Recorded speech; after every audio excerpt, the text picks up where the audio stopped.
Hi, everyone. My name is Joe Kelly. I am the Community Relations Program Assistant with the Rochester Hills Public Library.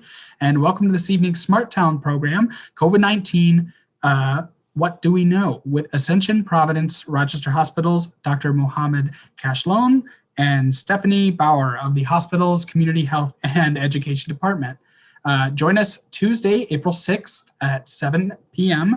for an author talk with historian and journalist David Mould, who will take us on a journey to borders, both real and imagined, for the Borders of Our Minds presentation. And to register for that, you can visit calendar.rhpl.org. And for more info about Smart Towns, you can visit smarttowns.rhpl.org. We will leave time for questions at the end of tonight's program. Participants will remain muted throughout the program. You can feel free to leave your questions in the chat. I'll send a little message just so everyone will know where it is. And you can leave your questions, and towards the end, we will, present them to our guest tonight, and we can get through a Q&A after the program. But for now, I would just like to let you all know that this program will be recorded. It'll be available to view about 1 week from tonight, so that should be on April 8th on our YouTube channel and on rhpl.org. And finally, I'd like to thank the Friends of the Rochester Hills Public Library for helping to financially support our programs. So I would like to now pass it off to Stephanie Bauer. Please, Stephanie, take it away. Thanks, Joe. Hi, everybody. Thanks for joining us this evening. It's a pleasure. So I want to definitely introduce our doctor this evening, Dr. Mohammed Kashlan. He is somebody that I've known in my family for years. So it's been a pleasure to prepare this program for you. And I think the timing is perfect. As numbers are going up in our community, and we're all kind of anxious about it. So Dr. Kashlan is a board-certified pulmonary critical care and sleep medicine specialist and is the current ICU and respiratory therapy medical director at Ascension Providence Rochester Hospital. He is a compassionate, dedicated private practitioner with more than 22 years of experience, and he currently practices in multiple hospital systems across Michigan, including Ascension, Beaumont, McLaren Health Systems. He's been on the front lines treating COVID-19 patients since the beginning of the pandemic. And I can tell you, just communicating with him via email, he has been working many hours a week for quite some time. So he's going to be able to give us a great idea of what's happening out there. He graduated in 1989 from the Faculty of Medicine at Damascus University in Syria. And in 1994, he completed his internal medicine residency at St. Barnabas Hospital and Cornell Medical Center in New York. And then he completed his fellowship in pulmonary critical care and sleep medicine at Wayne State University in 1998. And he is a fellow of the American College of Chest Physicians and a member of the American Thoracic Society. Dr. Kashlan says he chose this field because to him, nothing is more rewarding than restoring a breath to a breathless fellow human. Dr. Kashlan is inspired by his wife, a practicing endocrinologist, his 4 children, 2 of them who are graduating this year from medical school. That's pretty awesome. And 1 currently in college working as an EMT frontline worker, and 1 completing middle school. So Dr. Kashlan says he takes comfort in tending to his herb and vegetable garden in his free time, and he also likes biking and reading. So let's welcome Dr. Kashlan. Thank you, Stephanie. I appreciate you. Appreciate everybody making the time tonight to speak about this important subject. It's been a rough 14 months that we've been through, all of us, that we haven't had for 100 years. So in our lifetime, we never had something like this. And it's been very difficult year for us. So I'm gonna share my screen, Joe, is that? Yeah, go ahead. Give you some presentation. Okay.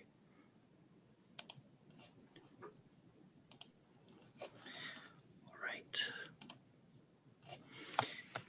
Okay, so what do we know about COVID-19?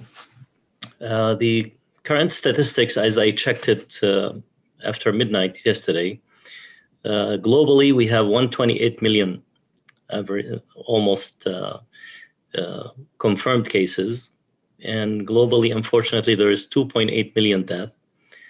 In the United States, we have 30 million cases confirmed and 552 deaths, unfortunately. In our state, we have 739,000 confirmed cases and 17,000 deaths. Now, this number changes by the minute. Dr. Kashlan, did you set your share screen yet? Because it hasn't appeared on our end. Oh, really? Oh, okay. Yeah. So I did share the screen. So let me do that again.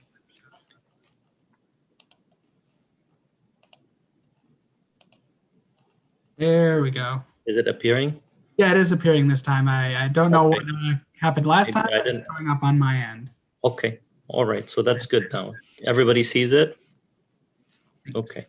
Let us know if you're having any trouble, but I All think right. So this is what I was speaking about, the current statistics of the pandemic. I would like to show you this little link, if you can watch with me.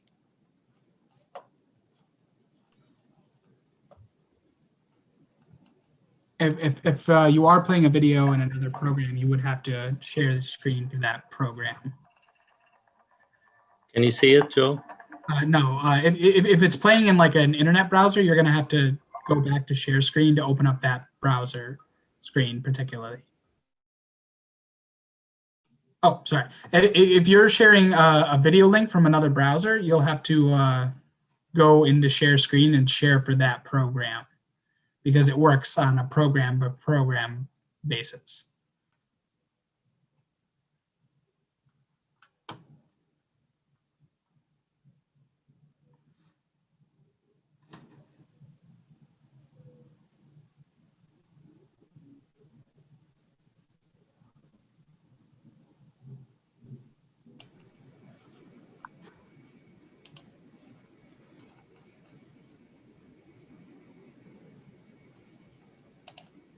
So if you have the video open and say like an internet browser, make sure you're sharing through. Yeah, there we go. Great.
Okay, so as you see, it's very frightening, those numbers. And now Michigan, we have almost #2 in the country in the new cases. So that's scary. And I'm going to tell you what I see in the hospital right now, mostly middle-aged patients. We're not seeing elderlies anymore, luckily, but they're very sick. And the number now, those are non-vaccinated middle-aged people that we've seen. So what is COVID-19? COVID-19 stands for Coronavirus Disease 2019.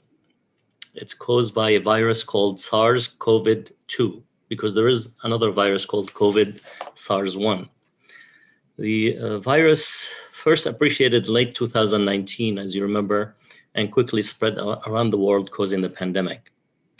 The people with COVID-19 can have, as you know, fever, cough, trouble breathing, many symptoms. Problem breathing happens when infection affects the lungs and causes pneumonia. Just to give you an idea, what's the difference between upper respiratory infection, bronchitis, and pneumonia?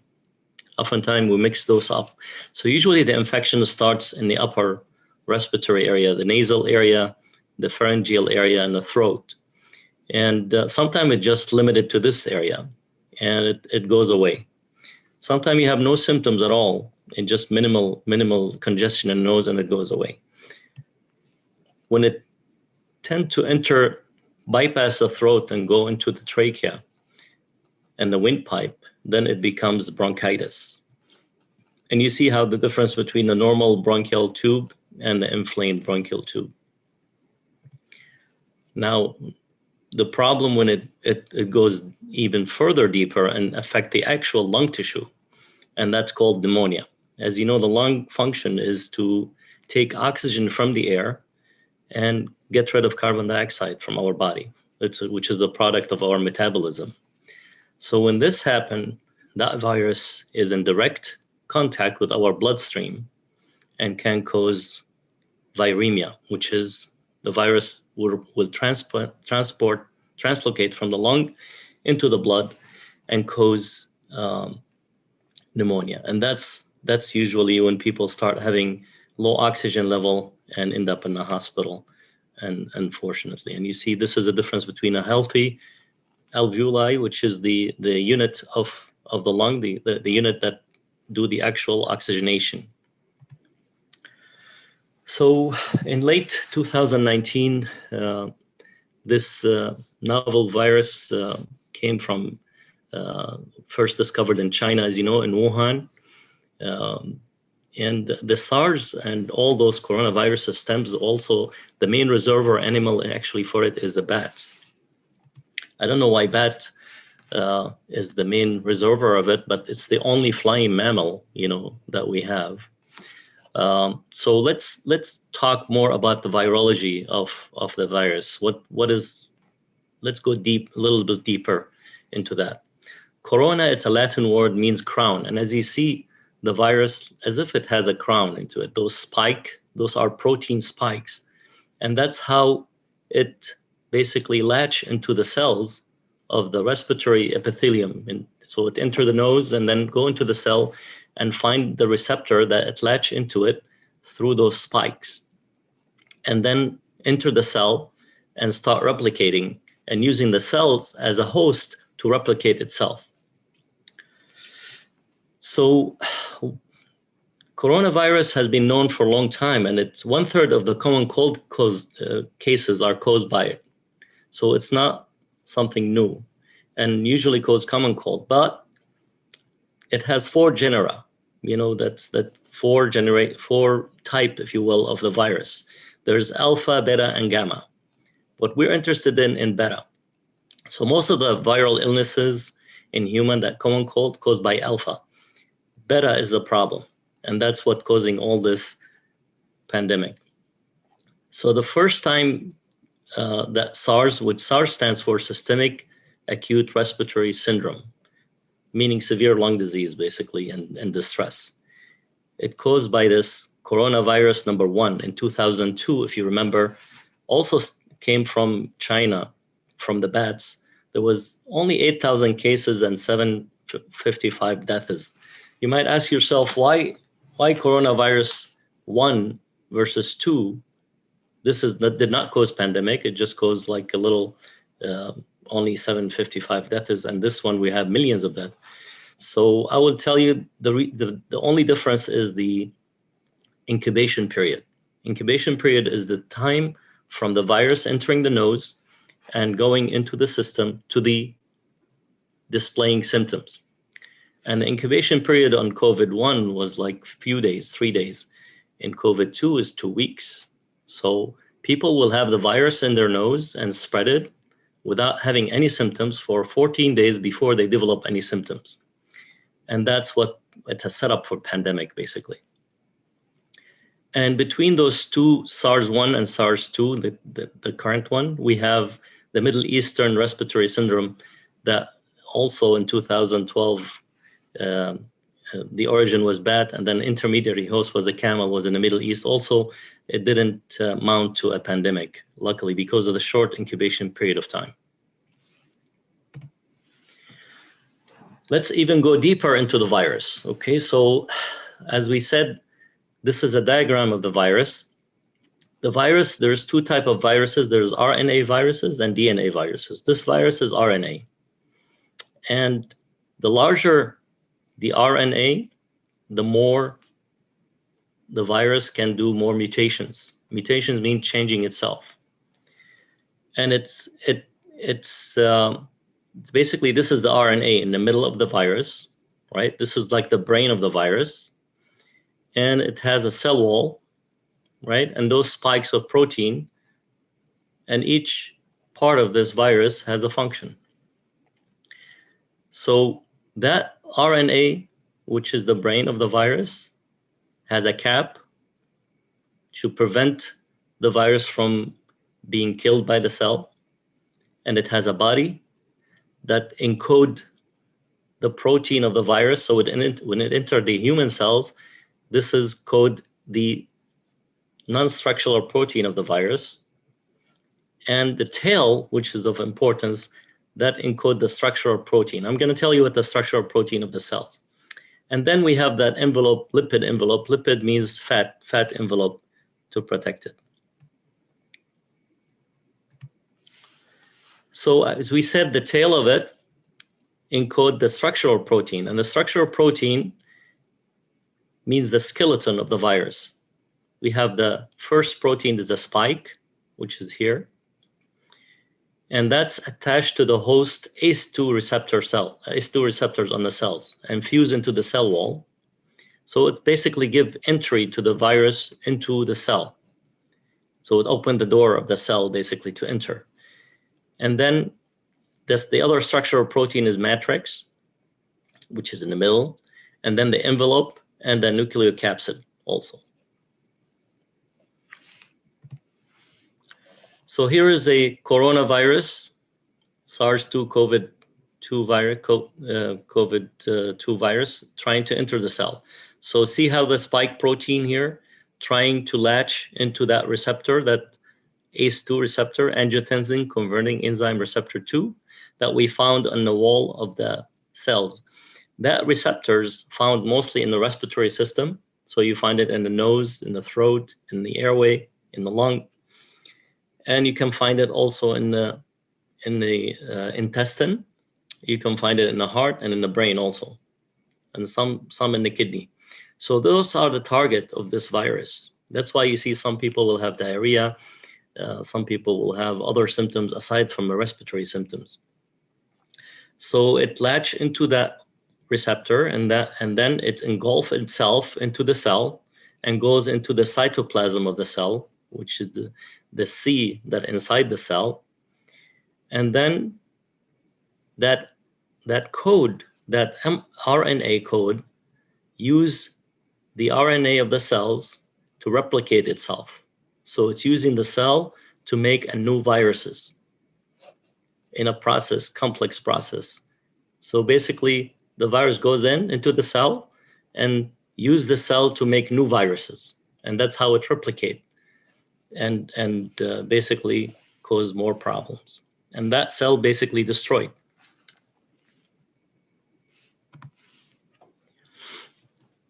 So as I told you, the larger the RNA, which is the brain of the virus, the more likely to have mutation. And mutation means a change in the virus. The virus changes themselves all the time.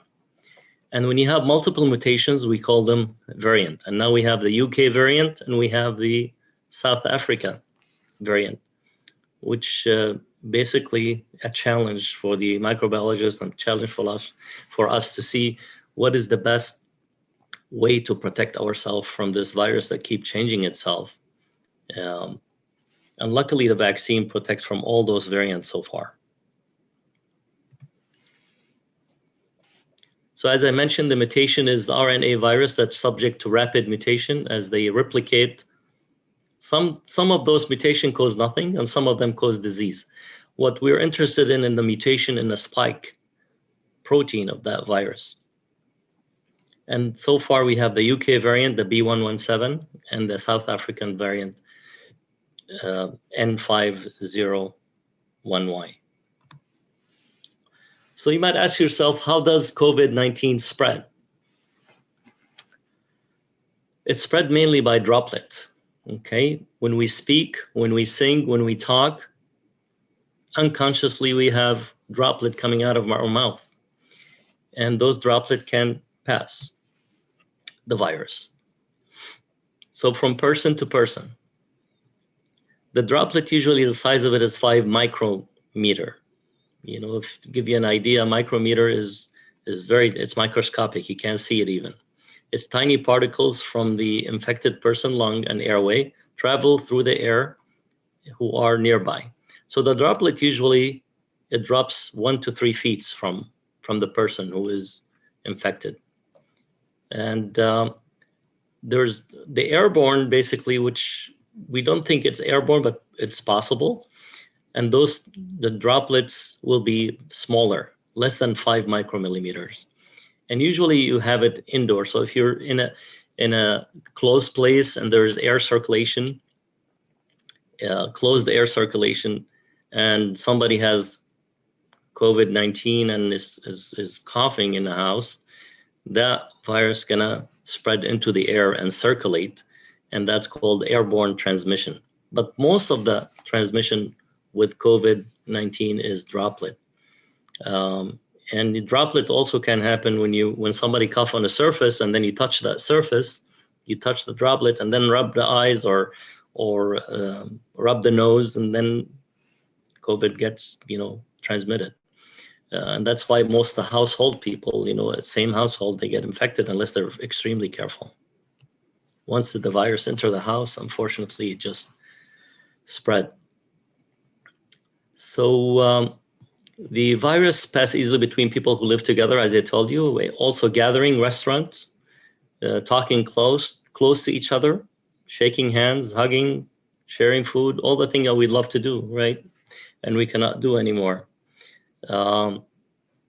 It is possible to get also infected from touching a surface. I told you that the virus on it, and also possible for the virus to spread from an infected person to an animal. So a person can transmit it to their own pet, but the opposite is not possible. There is no evidence that a person could get the virus from a pet. Also, a person can be infected and spread the virus to others even without any symptoms, and that's the scary part about this virus. Therefore, keeping people apart is one of the best ways to slow the spread of the virus until we vaccinate 70 to 85% of the population. Then we can put this pandemic behind us, hopefully. So what is the symptoms of COVID? All right.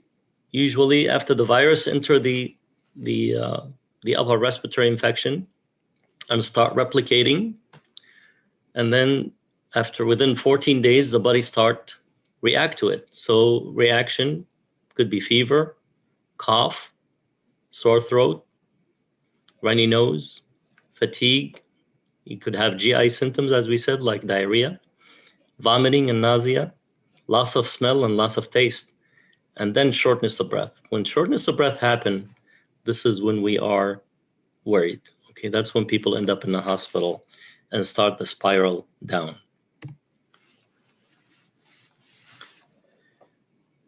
So this, we mentioned that already. So you can have fever, cough, shortness of breath, feeling tired, shaking, chills. Chills means viremia, means the virus in the blood. Muscle ache, headache, sore throat, and loss of sense of smell and taste. And some people have nausea, diarrhea. Some report some rashes. I'll show you some pictures of rashes.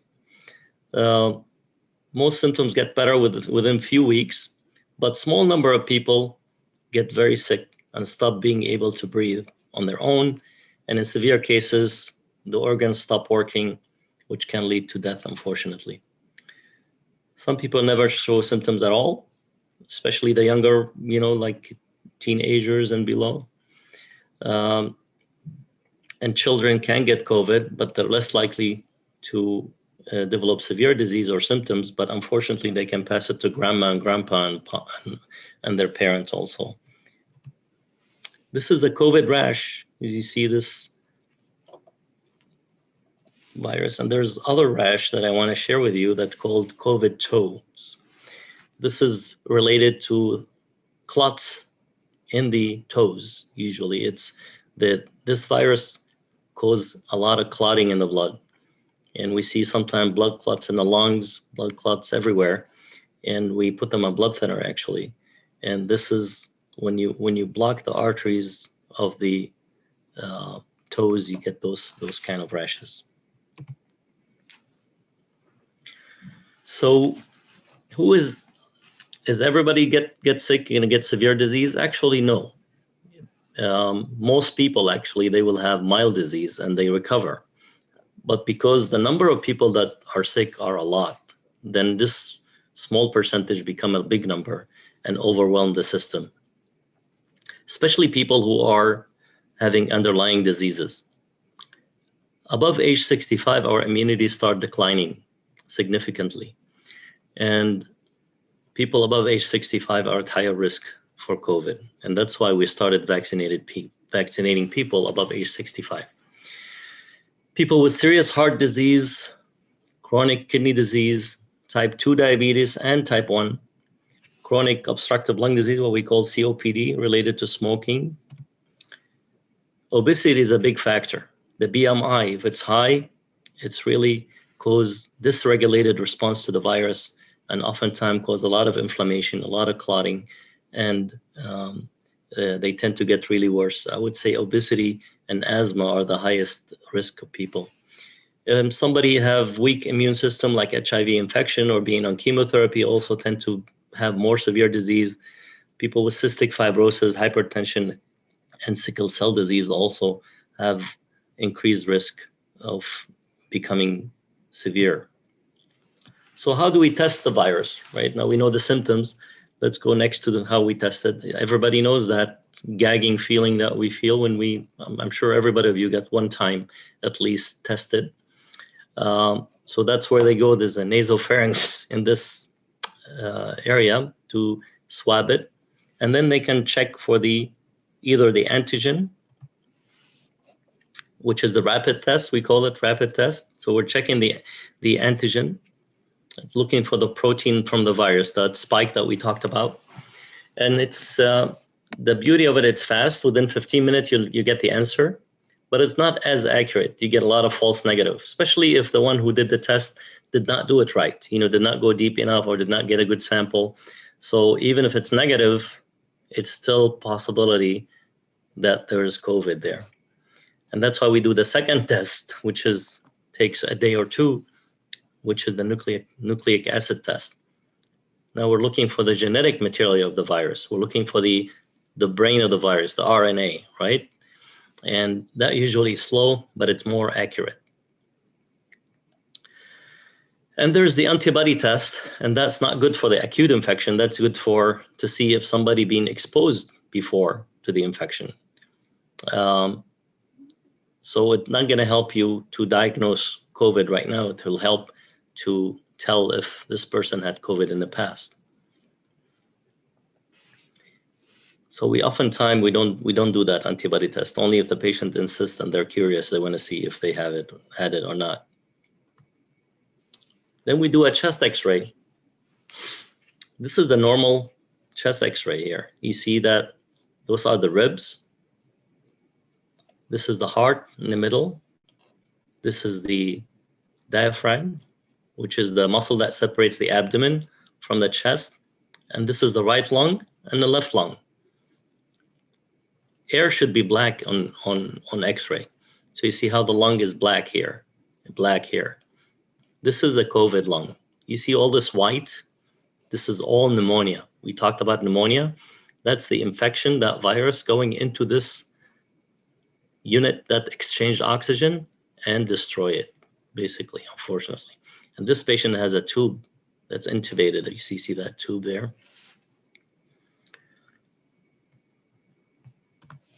This is a CAT scan. Sometimes we do CAT scan. CAT scan will show us if there is a clot in the lungs also, okay?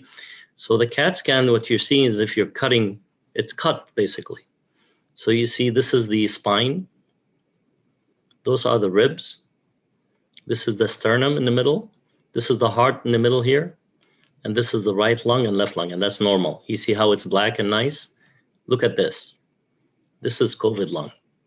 You see all those ground glass, they call it, patchy infiltrates that you see. This is all, unfortunately, inflammation and clotting in the lung. Now, I'm going to apologize for the pathology slide that I'm going to show you, but I want you to see the gravity of this disease. So if your discretion is advised, basically. This is another CAT scan. This is normal CAT scan. This is another cut. And you see all this infiltrate, this white stuff. It's all infection of the lung from COVID. It's an ugly disease, unfortunately. When it becomes severe, it puts the physician at very difficult situation, and that we cannot help as much, nothing working very well. The main thing is supporting the patients, give them the medication that we know it might work, and support them with the oxygen. So the best way is to prevent the infection than to treat it. Now, this is the normal lung. You see how pink and nice, this is the right lung, and left upper lobe, left lower lobe. This is from outside, this is from inside. This is an autopsy from China on a person who died from COVID. And you can see how the lung looks bruised. And it looks like as if it's burned. There is no way of recovery of this lung. You see a lot of fluid in the alveoli, which is the main unit that exchange oxygen on people, and you see a lot of thrombus in the microvasculature, in the small vessels, the hairline vessels get clotted. So now we diagnose the disease. How do we treat it? If it's mild illness, right? Somebody call us and say they have fever, cough. They're not having shortness of breath yet, and they're not high risk, right? They don't have any chronic disease. We tell them, okay, self-isolate, stay apart from everybody, especially people, stay away from the people who are at high risk, like people with chronic kidney disease, chronic lung disease that we talk about, the obese, the stay away from them. Even people who you live in. I'll tell you, I isolated myself when I was taking care of the patients in March until I get vaccinated. So we see the patient in the hospital, we go home, and I have in my bunker basically that I stay in away from my family because I don't want to spread it to them if it happens that I get it. So we ask them to rest at home. And if they are high risk though, there is now a new treatment, which is the monoclonal antibody. So if somebody obese or have chronic kidney disease or COPD, I'll tell you all those in a minute. So if somebody has body mass index more than 35, basically obesity, or have chronic kidney disease, have diabetes, or immune compromised, age above 65 or above 55, who have cardiac disease, high blood pressure, or COPD, those patients, if they got even mild illness, even they don't have shortness of breath, we ask them to go to the infusion center and get monoclonal antibody therapy or get convalescent plasma. So basically they have the virus and we need to neutralize that virus. They still have in the stage of the virus. So they manufacture those two medication and get emergency approval from FDA to neutralize the virus. You see this monoclonal antibody, it's like a laser guided missile to attack the protein, the spike protein on that virus and prevent it from latching into the cells.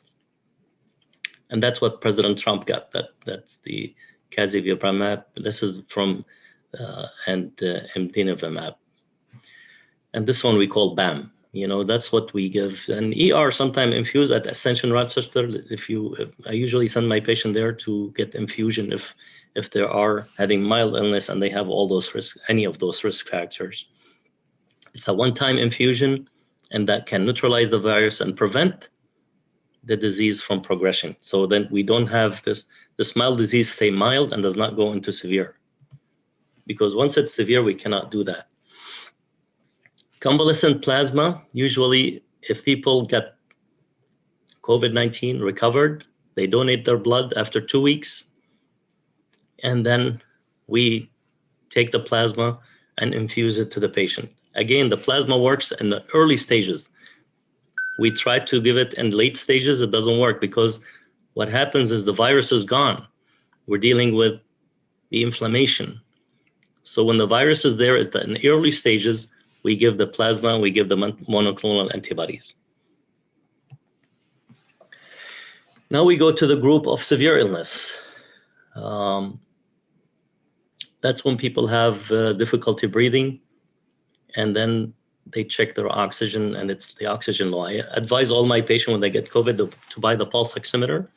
It's $15 and they give you the pulse and the oxygen level. And always the oxygen level has to be above 90, I tell them. So it goes below 90, excuse me, we advise them to go to the hospital. Why do we go to the hospital? Because we need oxygen. You don't have oxygen at home. Sometimes they need high amount of oxygen that you cannot even give at home. That's the main reason we bring patient to the hospital. And there's multiple ways to give the oxygen to the patient. So we have the nasal cannula, okay, that can give up to 10, 15 liters of oxygen per minute. And we have then, if they still oxygen level is low, we upgrade them to OptiFlow. And OptiFlow, you can give up to 100% oxygen, and you give it with a high flow. So it can go even deeper into the system. And there's another device, oxygen delivery device called Vapotherm. Same like this, same like the OptiFlow, but it has also ability to heat up the air also. So it will be more comfortable, less nasal congestion, less nasal bleeding. And oftentimes, even those with the patient, when they're severe, they cannot oxygenate themselves.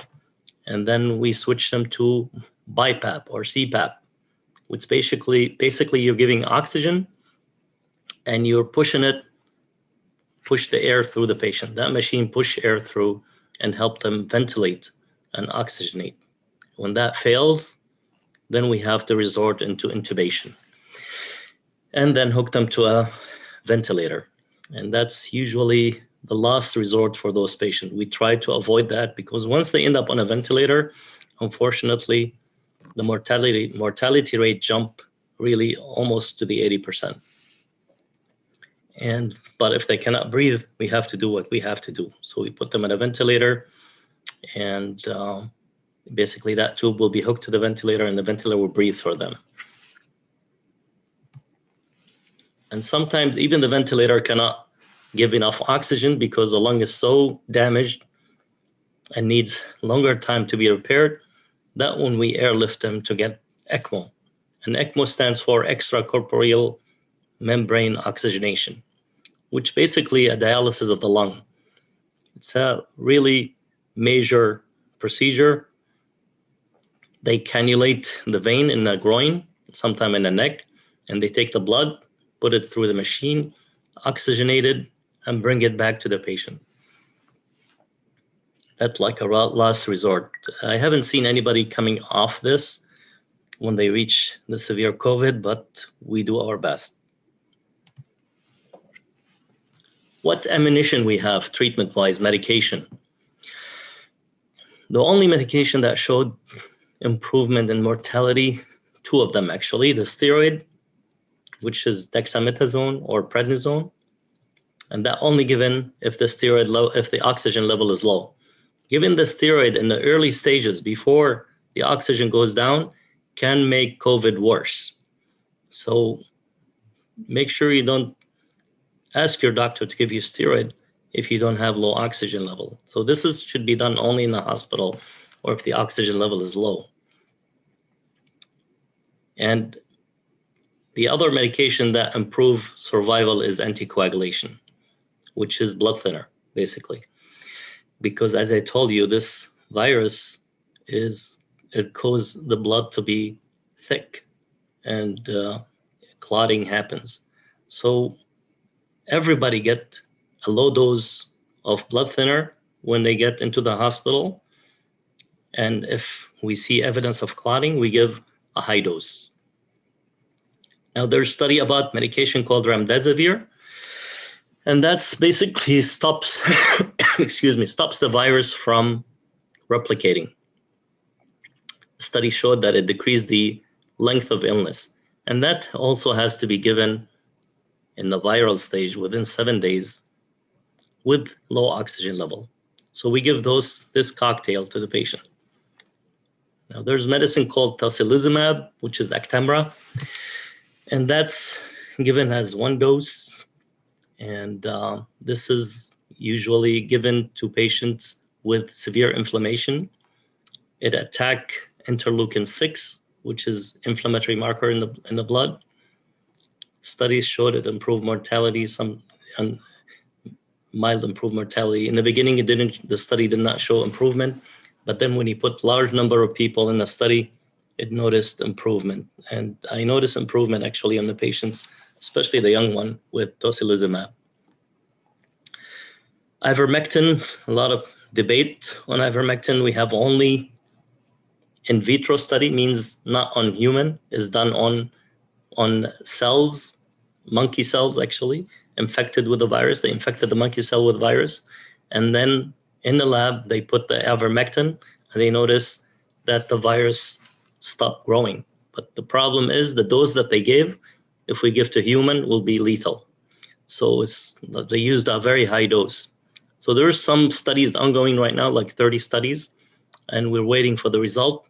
But the observational studies are promising. The best studies are the random double-blinded studies. Those usually what we would like to see. There's a recent study about aspirin, which makes sense. They noticed people who were taking aspirin, they needed ICU less, and their disease did not progress into severe.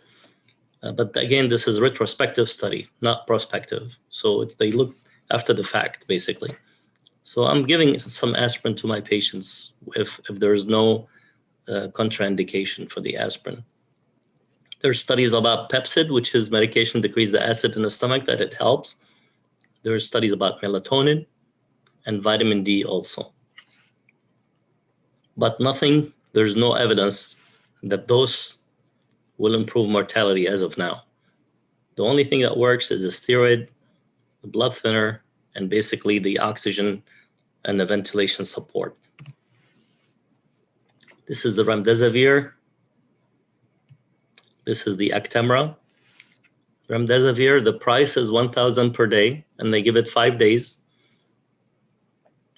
And Actemra 1 shot, its range depends on the weight from $2,000 to $5,000.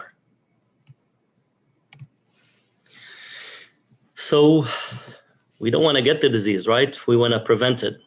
And I'll tell you, the only way we can prevent this disease is by vaccine. This is like smallpox, right? How did we get rid of smallpox? Is by vaccination. Social distancing, it just help us buy time, okay, and not overwhelm our healthcare system.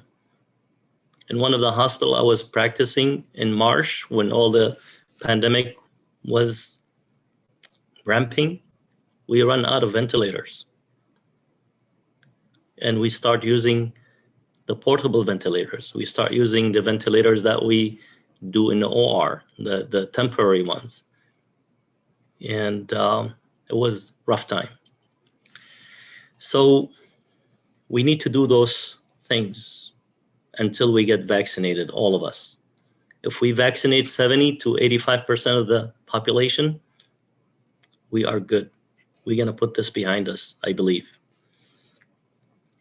So practicing social distancing is still important. I know we're tired and sick of this, but this is the only way until we get vaccinated. Once you're vaccinated, first shot, second shot, 2 weeks after, you're immune. You can sit with another vaccinated person without a mask. But for now, if you're not vaccinated, I want you to wear a mask, face mask. Even surgical mask is enough. Even if you make your own mask, that's fine. Frequent hand washing, hand hygiene is very important. If you touch anything that you think it's contaminated, try not to touch your face. nose, eyes, and try to limit traveling unless it's emergent and you have to. We're going to talk a little bit about the vaccine in details. So the traditional vaccines that we have, usually the flu vaccine, the pneumonia vaccine, the shingle vaccine, they are basically what they do. They take the virus, they either make it weaker and then inject it into the people to develop immunity, or kill it and then inject it into the people, or take a part of it like the protein and inject that protein into people and develop immunity. And that process takes a long time, usually at least 2 years, 18 months to 2 years to develop. But now the scientists, and thankfully, were able to create a new way of vaccine with this new technology called nucleic acid-based vaccine. And that's what we got. We can produce it very quickly using molecular biology, and you can tailor it to the circulating virus. So if the virus, let's say, changed itself, we have a new variant that's really bad, they will be able to change the vaccine towards that. And those called RNA vaccine. I just want to show you how the normal cell looks like. Cell has cell wall and nucleus, and that's the brain of the cell. That's what determines what the function of the cell is. It's like the brain for us, you know. And then this is the endoplasmic reticulum. That's where the protein is sensitized.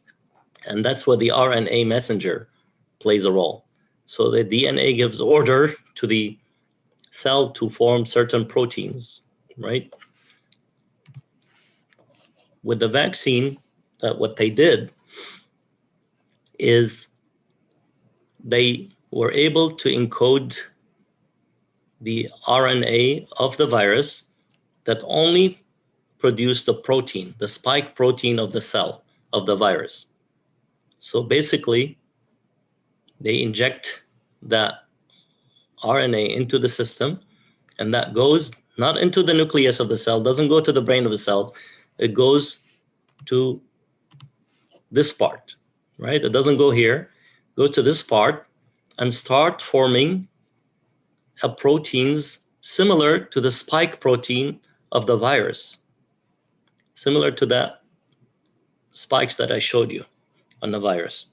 And then the body recognizes that and form immunity against it, form antibodies. There's antibodies that can attack the virus and can form also cells called cytotoxic T cells, which is also can attack the virus when the real virus comes. And that's basically explain what I said. So the RNA messenger that's coding for the spike protein directly injected into the cells and transcribed into spike protein presented to the immune cells, and that simulate natural infection. This is the only vaccine that we've seen that will simulate natural infection. All the other vaccines, they have to alter the virus. They have to kill it, attenuate it, put mercuries, put stuff in the vaccine. Here, the virus is, the vaccine is so pure that simulate a natural immunity, as if the patient got infected with only the protein of the virus, not the whole virus, just the protein. And it's very unstable, that RNA messenger, very unstable. So they have to envelope it with a fatty carrier lipid protein to protect it from being destroyed. The problem of it is very short-lived, very unstable, and needs very low temperature for transfer. So you cannot put it in a refrigerator. You have to put it in a very low degrees. I'll tell you in a minute. So the first vaccine being approved is the Pfizer vaccine.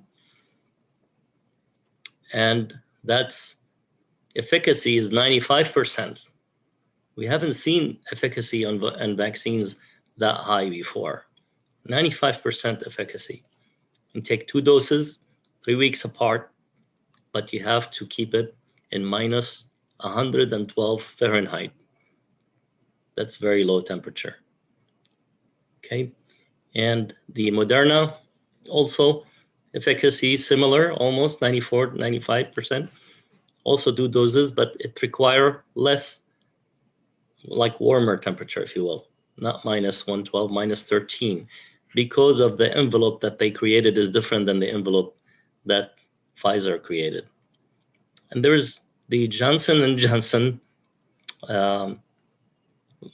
vaccine, and that's used instead of having the RNA messenger naked injected into the cells, they will have it carried by a very attenuated adenovirus. I'll explain to you in a minute. The efficacy, though, of it is 74%. So it's less effective, but it's a single shot, and it doesn't need low temperature. You can put it in a fridge, and that will be fine. So that make it more practical, if you will. So the Johnson & Johnson vaccine, the gene is inserted into a viral vector. Vector means carrier. So the virus, that RNA messenger is put into a genetically modified harmless adenovirus. And it's taken up by the cells and transcribed into RNA messenger, encoding for the spike protein. So what is the side effects of the vaccine? Mostly allergic reaction. You can have local reaction, pain at the injectant site, and you can have systemic reaction, especially with the second shot. Fever, fatigue, headache, chills. It's okay to take Tylenol or Motrin if you have those symptoms. Will not change its efficacy. If you get no reaction, you have to question if the vaccine is destroyed or not, you know. So if you get reaction, that's good. That's mean you're developing immunity towards that virus.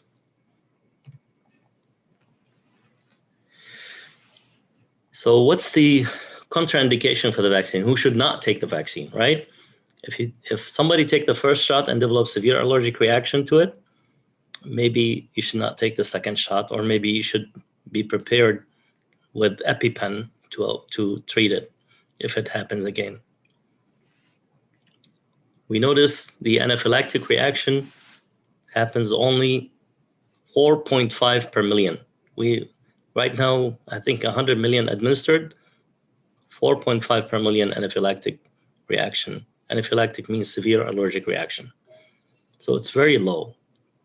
It's very safe vaccine. Everybody get the shot, has to be monitored for 20 minutes to see if there's any allergic reaction. People who have history of anaphylaxis for other kind of vaccine should stay like 30 minutes instead of 20 minutes. And you should alert the one who's giving the injection that I did have allergic reaction, let's say, to flu vaccine before. So please pay more attention to me. People ask, can I get infected from the vaccine? No, because again, you're not getting the virus. You're getting only the protein of the virus and using your own cells to form that protein. It's impossible to get COVID-19 from the vaccine. Can I still get COVID-19 after being vaccinated? Yes. The purpose of the vaccine is to prevent severe disease. You still can get the disease, but it will be milder illness. It will be only symptoms. Mild symptoms will not be life-threatening. So you can get infected, but you will not get sick. So, as I told you, we've been under a lot of unprecedented time with this virus and pandemic, and we all share our anxious moments. You and I and everybody, we have our moments of anxiety with this disease. For me as a physician, feel powerless sometimes when I see my patient gasping for breath, and I do everything and they still not make it, and we have to turn off the machine on them. Those faces never leave me, and I always remember them. And it's needless death, you know, because if we had the vaccine, people would not die. So how do we cope with anxiety? Try to take a break from the news. Okay, this if you always look in the news, look in the numbers, and getting scared, just take a break. It's good to know, but take a break. Exercise regularly and eat healthy food. That's sometimes focus on your food. When you eat, sit down and eat. Don't eat and watch things, Find activities that you enjoy and can do at home, stay in touch with your friends and family members. Luckily, we have that technology that we can see each other remotely. And also remember that when you do social distancing, you're not only protecting yourself and family, you're protecting your community. And that's very important to feel this way. You feel you're part of the solution of this problem, where we are in this together, and we have to come out of it together and with minimal casualties. And remember that not only small percentage of people get really severely ill from COVID, but again, because the number of people is large who get infected, this small percentage become a large number. And it's always good to not panic. Don't get panicked.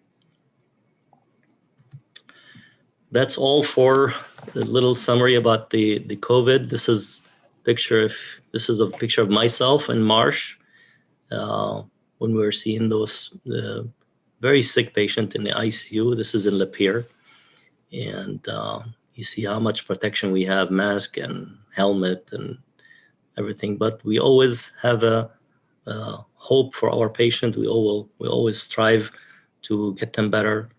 And please, if you didn't take your vaccination, if you want to get a message from me today, please get vaccinated. And thank you very much. Thank you, Dr. Kashlan. Wow, very, very.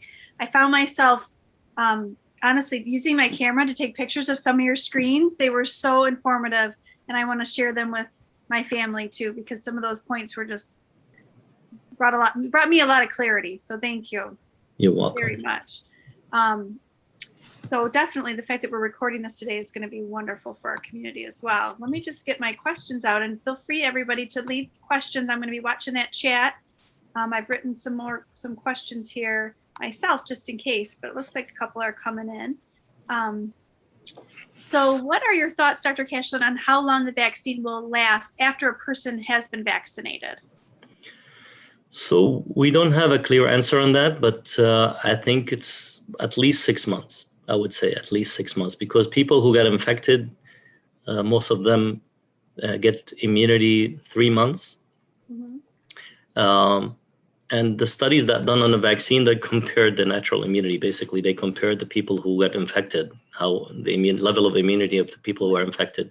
So I would say, because you take 2 shots, probably 6 months at least.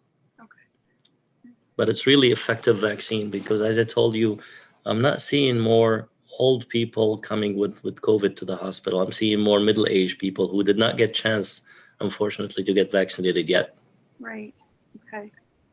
Now, someone asked, we don't hear as much about hydroxychloroquine. Is this something they're still using?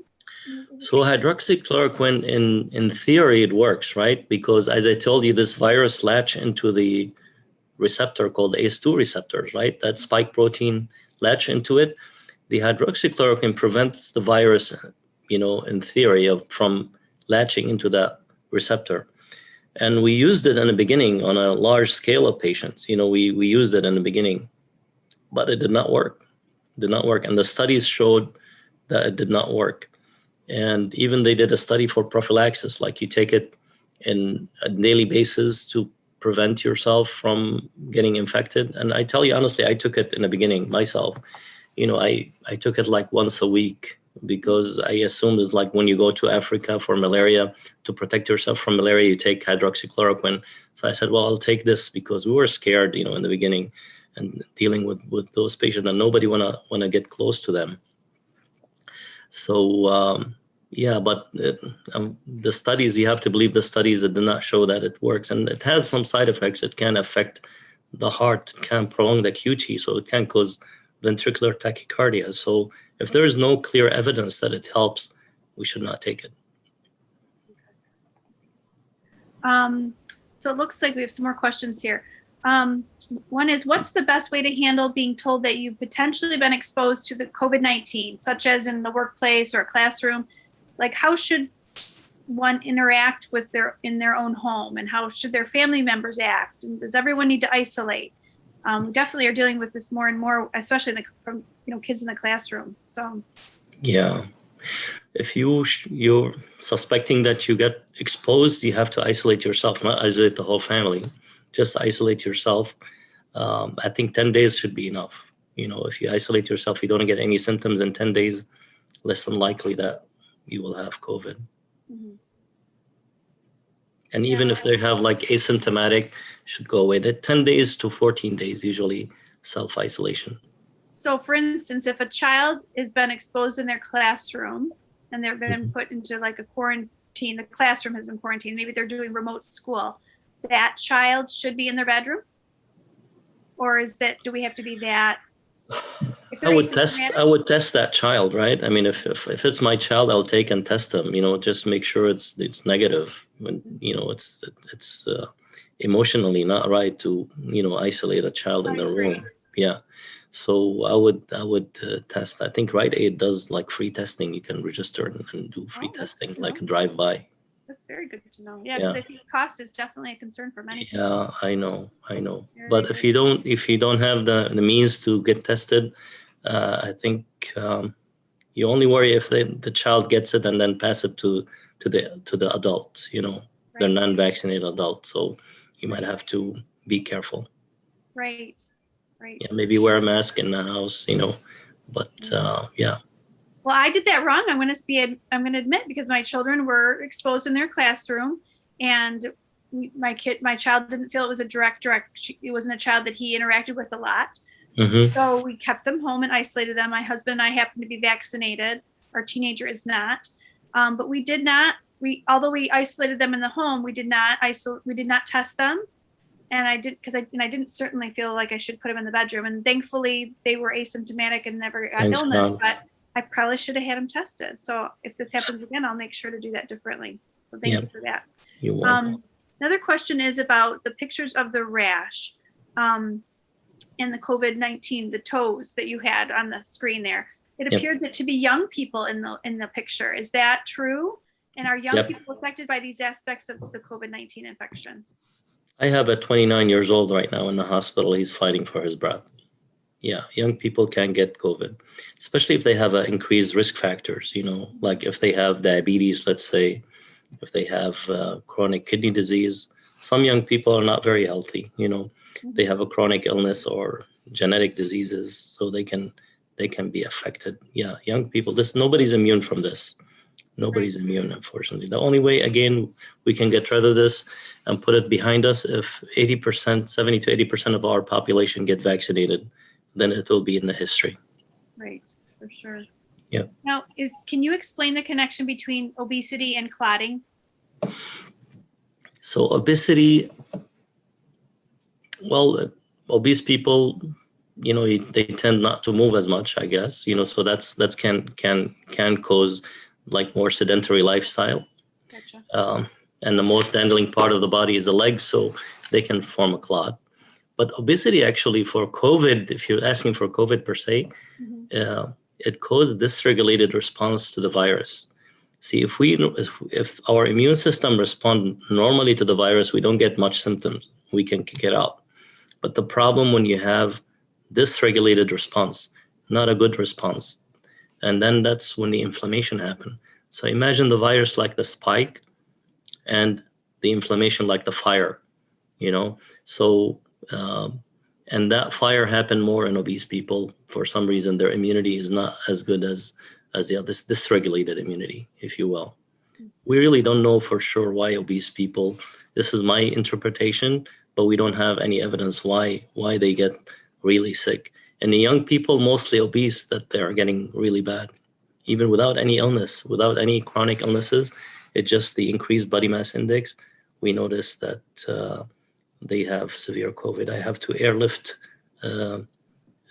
36 years old from Lapeer to Ecmo unit in Royal Oak because I couldn't ventilate or oxygenate. She get really bad quickly. And the only risk factor was obesity. Wow. Yeah, but obesity per se does not cause clotting. Not every obese people get clotting, but just they're higher risk of clotting maybe because of if they're not moving as much, not that active, or they sit all the time. Okay, great. Would you say they're a higher risk for pneumonia if you're, in terms obese? No, Yeah. not really. Not really. necessarily. No, unless they don't cough very well. They don't. If there's a lot of people who are overweight, they're very active and they're very, they exercise and all this. They just love food, So yeah, those people will be okay. But it's always good to try to lose weight, of course, and eat healthy and exercise. Right, for sure. All right, could you explain the main differences between the flu that we know and COVID-19? Okay, so flu is caused by influenza virus, and COVID-19 caused by coronavirus. It's different viruses. Sure. Different. Like when you have pneumonia by pneumococcal bacteria, or pneumonia by MRSA or staph. So it's a different type. Influenza can cause death sometimes. The incubation period is shorter than the COVID. So people, when they will contract, let's say the influenza, within 3 days they will have symptoms. With COVID, 14 days. So it's not easy to get pandemic with influenza. Plus we have vaccine, right? We take vaccine, and that's prevent the influenza to be pandemic. And we test people with influenza when we see them, in the ER when they come. We test COVID and we test influenza, and we've seen less influenza this year than any other years, I think, because people are wearing masks and doing social distancing. We're seeing more COVID now. We're not seeing much of the influenza.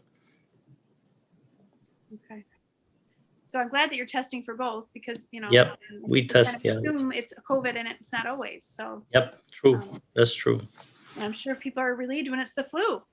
Yeah, that's true nowadays, even though it's bad, but yeah. Right, no, that's hard too. All right, do you have any pieces of advice or caution you would give for people for how to act after being vaccinated? Like, is there anything they should consider before letting down their guard? So again, being vaccinated means that you still can get infected, right? But you will not get sick. So if you're infected, theoretically, you can transmit that virus to other, Okay. So you still have to practice some caution in that. But if you are vaccinated and you're sitting with vaccinated people, you can remove the mask. Okay? You can eat together, you can walk together, and now non-vaccinated people, they can be together without social distancing. I mean, vaccinated people, they can be together without social distancing. Mm-hmm. Yeah, that's what the CDC, recommendation. Right. Okay. So Jan asks, do you feel that wearing 2 masks is helpful? I don't know if you can breathe with 2 masks, but it is helpful, Jennifer. It is. There's a study done actually wearing a surgical mask at the bottom, immediately, and then on top of it have the cloth mask. Right. And it showed that equivalent to N95, equivalent to N95. I think surgical mask should be enough, but if you're able to breathe with 2 masks, that should be fine. That surgical mask really prevents most of the transmission, unless you're living with somebody with COVID, that's not gonna work. Yeah, so because if you're like close proximity, yeah. Okay. So if you're in a situation where you're at greater risk, like in the home or whatever, if you have to care of somebody who has COVID, you have to wear a N95 and be extremely careful. Right. Yep. So this person also asks, when they're out in public, they use hand sanitizer and wipes. Is that enough protection until they get home to wash their hands? Yeah, those sanitizer, if it's the alcohol level and more than 70% is good. I don't know if how we're gonna test that, but Yeah, hand sanitizer and soap and water is good. Yeah, that should be sufficient. Okay. Do you think we should be disinfecting our groceries?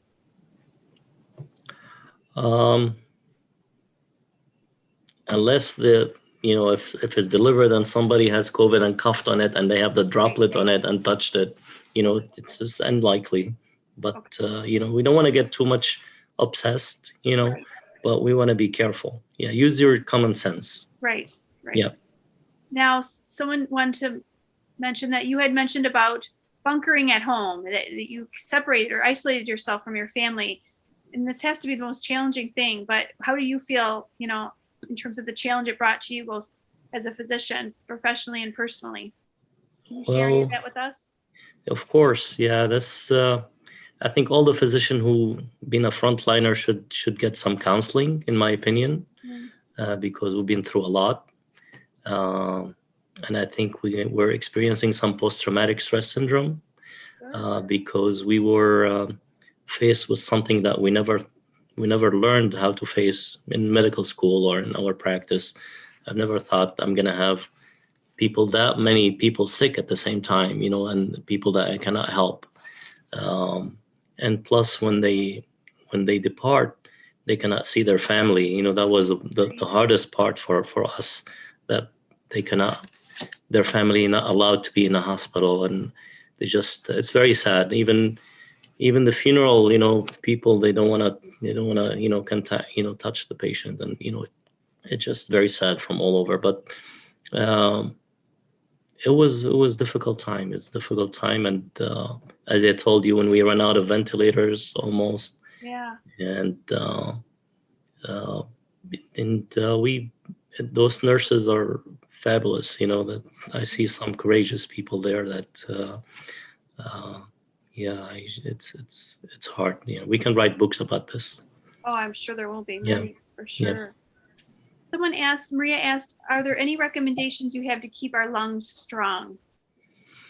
Okay, so to keep your lungs strong, you have to exercise, right? Lungs, you have to walk every day in the fresh air if you can. That's really good. The fresh air is the best way to breathe.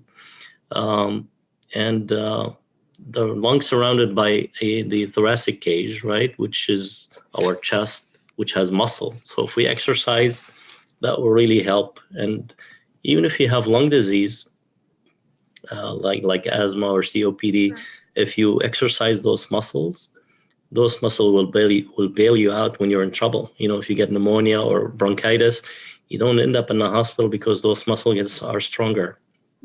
So exercise, eating healthy, and breathing fresh air. And not smoking, right? Oh, of course. Do I have to say that? Yeah. Not smoking, not vaping. Right, not vaping. Not smoking weed also, anything burning product you should not put in your lung. They're not designed to be inhaled. Right, exactly. Someone asked, does having cancer increase risk for getting COVID? If you're on chemotherapy, yes.